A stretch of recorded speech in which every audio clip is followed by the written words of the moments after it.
आता बातमी इंधनाच्या तुटवड्याची आहे। राज्यातील काही भागात इंधन तुटवडा निर्माण झालाय।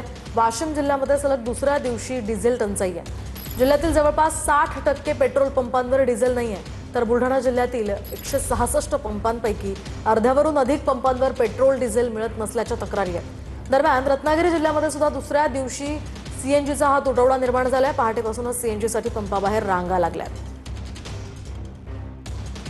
तीन ही दृश्य पाहतोय आपण। वाशिम, बुलढाणा आणि रत्नागिरीमधली सध्या इंधनाचा तुटवडा जाणवत असल्यामुळे बऱ्याच पेट्रोल पंपांवर इंधन नसल्याचे बोर्ड्स लागलेले आहेत।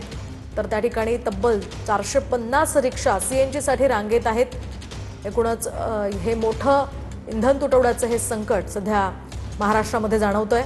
सध्या वाशिम, बुलढाणा आणि रत्नागिरीमध्ये याचा परिणाम पाहायला मिळतोय।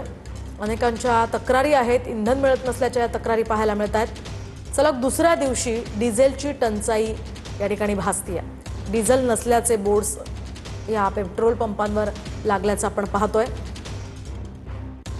तर दुसरीकडे रत्नागिरीत तब्बल 450 रिक्षा सीएनजी भरण्यासाठी रांगेत उभ्या आहेत। काल सुद्धा याच प्रकारे रिक्षांची ही रांग पाहायला मिळाली होती। बुलढाणा जिल्ह्यामध्ये गेल्या अनेक दिवसांपासून इंधनचा तुटवडा भासतोय आणि अनेक पंप जे आहेत ते इंधन तुटवड्यामुळे बंद आहेत।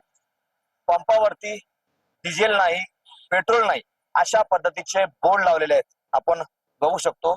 मी सध्या चिखली येथील हिंदुस्थान पेट्रोलियम या पंपावरती उभा आहे। आपण जर पाहिलं तर या पंपावरती गेल्या 2 दिवसापासून डिझेल आणि पेट्रोल नाहीये। त्यामुळे पेट्रोल पंप मालकाने या ठिकाणी डिझेल नाहीये, म्हणजे त्यांच्याकडे स्टॉक उपलब्ध नाहीये अशा पद्धतीचा बोर्ड जो आहे तो लावलेला आहे।